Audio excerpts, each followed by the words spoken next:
नमस्कार, दिन भर की बड़ी खबरों में आपका स्वागत है। मैं हूं आपके साथ आराधना। आज इस बुलेटिन में बात होगी पश्चिम बंगाल में बड़े रेल हादसे की, राहुल गांधी की संसदीय सीट पर फैसले की, देखेंगे चुनाव के नतीजों में गड़बड़ी पर बड़े खुलासे को, चुनाव आयोग को शिवसेना की चेतावनी को, जानेंगे मोदी सरकार को लेकर वित्त मंत्री निर्मला सीतारमण के पति व जाने माने अर्थशास्त्री परकला प्रभाकर के दावे को, और बुलेटिन के आखिर में देखेंगे जेडीयू सांसद के बिगड़े बोल को। लेकिन दिन भर की तमाम बड़ी खबरों से पहले एक नजर आज की सुर्खियों पर।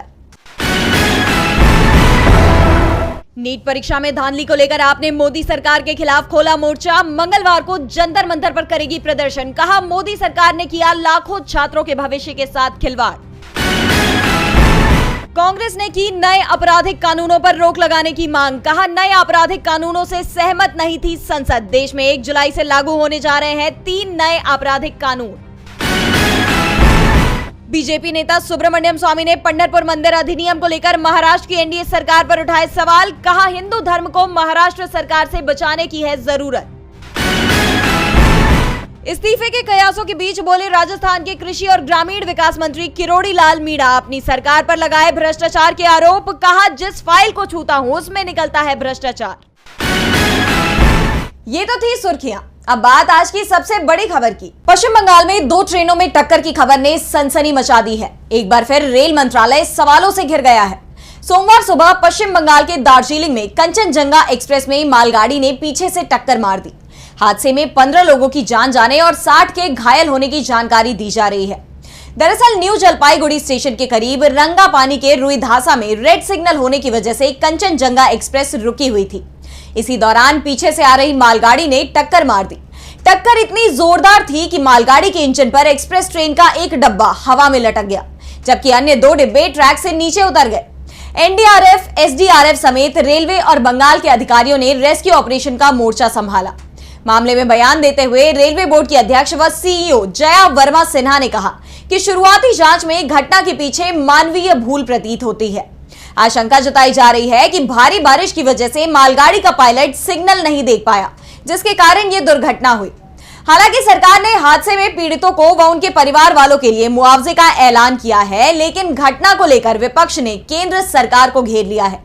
राहुल गांधी ने मोदी सरकार पर हादसे को लेकर हमला करते हुए ट्वीट किया है कि विगत 10 वर्षों में रेल दुर्घटनाओं में हुई वृद्धि सीधा मोदी सरकार के कुप्रबंधन और उपेक्षा का नतीजा है, जिसमें आए दिन यात्रियों के जान माल का नुकसान होता है। आज की दुर्घटना इसी वास्तविकता का एक और उदाहरण है। एक जिम्मेदार विपक्ष के रूप में हम इस नजरअंदाजी पर सवाल उठाते रहेंगे और मोदी सरकार को इन दुर्घटनाओं पर जवाबदेह बनाकर रहेंगे। तो वहीं कांग्रेस अध्यक्ष मल्लिकार्जुन खड़गे ने कहा कि एक जिम्मेदार विपक्ष होने के नाते ये बताना हमारा कर्तव्य है कि कैसे मोदी सरकार ने रेल मंत्रालय को कैमरा ड्रिवन सेल्फ प्रमोशन के प्लेटफॉर्म के रूप में बदल दिया है। इस बीच रेल मंत्री अश्विनी वैष्णव के इस्तीफे की मांग भी जोर पकड़ रही है। कांग्रेस समेत टीएमसी हादसे को लेकर अश्विनी वैष्णव पर हमलावर है।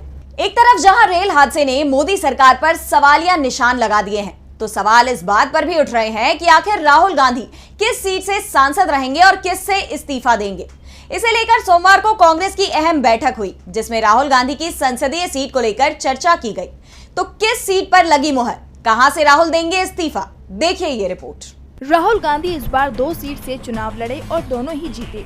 गांधी परिवार के गढ़ रायबरेली से राहुल ने बीजेपी के दिनेश प्रताप सिंह को 3,90,000 वोट के अंतर से हराया, तो वायनाड में उन्होंने सीपीआई के एनी राजा को 3,64,000 वोट से मात दी। लेकिन अब राहुल गांधी ने इसमें से वायनाड सीट छोड़ने का फैसला किया है।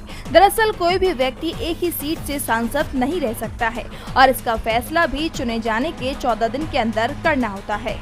4 जून को चुनाव परिणाम घोषित हुए थे। ऐसे में 18 जून तक राहुल गांधी को एक सीट से इस्तीफा देना था। ऐसे में समय सीमा पूरी होने से पहले कांग्रेस के टॉप लीडर्स के बीच में मीटिंग हुई है, जिसमें पार्टी अध्यक्ष मल्लिकार्जुन खड़गे, कांग्रेस संसदीय दल की नेता सोनिया गांधी, पार्टी महासचिव केसी वेणुगोपाल और राहुल गांधी शामिल हुए। बैठक में तय किया गया कि राहुल गांधी को वायनाड सीट से इस्तीफा देना चाहिए। वायनाड सीट पर राहुल 2019 में भी चुनाव जीते थे। केरल में पार्टी पहले से ही बेहद मजबूत है, तो उत्तर प्रदेश में अभी अपनी पुरानी हैसियत की तरफ तेजी से पहुंचती दिखाई दे रही है।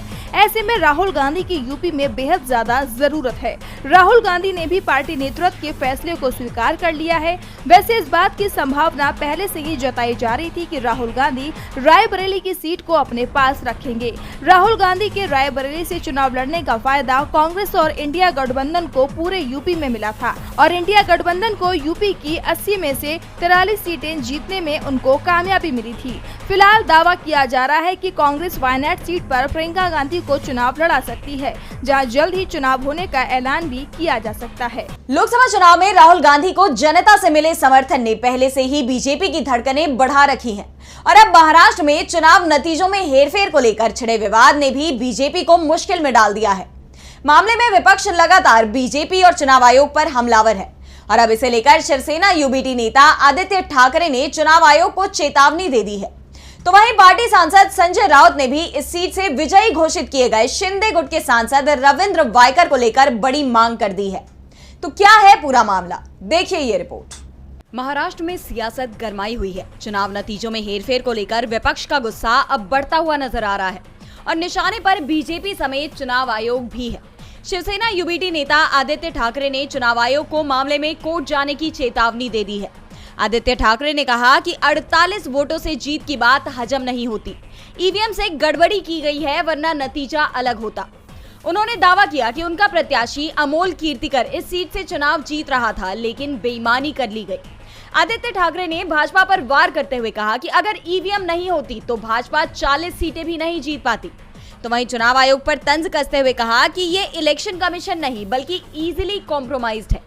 आदित्य ठाकरे ने चुनाव नतीजों को अदालत में चुनौती देने की बात कही है। तो वहीं पार्टी सांसद संजय राउत ने भी मामले में बड़ा बयान दिया है। संजय राउत ने मांग की है कि शिवसेना शिंदे गुट के नेता रविंद्र वायकर को लोकसभा सदस्य के रूप में शपथ लेने से रोका जाना चाहिए। बता दें कि 4 जून को लोकसभा चुनाव की मतगणना के दौरान गोरेगांव के एक मतगणना केंद्र पर रविंद्र वायकर के रिश्तेदार के मोबाइल फोन इस्तेमाल करने को लेकर उनकी 48 वोटों से जीत पर सवाल उठाए जा रहे हैं। आरोप लगाए जा रहे हैं कि मोबाइल के जरिए ईवीएम हैक किया गया था, जिसे लेकर शिवसेना शिंदे गुट समेत बीजेपी बुरी तरह से घिर गए हैं। एक तरफ शिवसेना ने चुनाव आयोग को सीधी चेतावनी दे दी है, मामले में पार्टी ने अपना रुख साफ कर दिया है, तो दूसरी तरफ आप सांसद संजय राउत ने भी ईवीएम में हेरफेर को लेकर बड़ा खुलासा किया है। संजय सिंह ने 80 सीटों पर नतीजों में गड़बड़ी के आरोप लगाए हैं। उन्होंने दावा किया है कि अगर गड़बड़ी नहीं होती तो एनडीए की सरकार ही नहीं बनती। उनके इस बयान ने सनसनी मचा दी है। चुनाव आयोग समेत बीजेपी सवालों से घिर गई है। तो और क्या आरोप लगाए हैं संजय सिंह ने, देखिए ये रिपोर्ट। एक बार फिर ईवीएम की विश्वसनीयता सवालों से घिर गई है। विपक्ष लगातार मोदी सरकार यानी बीजेपी और चुनाव आयोग पर हमलावर है। इस बीच आप सांसद संजय सिंह ने सनसनीखेज खुलासा किया है। संजय सिंह का दावा है कि चुनाव के नतीजों में 80 सीटों पर हेरफेर की गई है। ये 80 सीटें सिर्फ एक राज्य की नहीं बल्कि देश भर की है।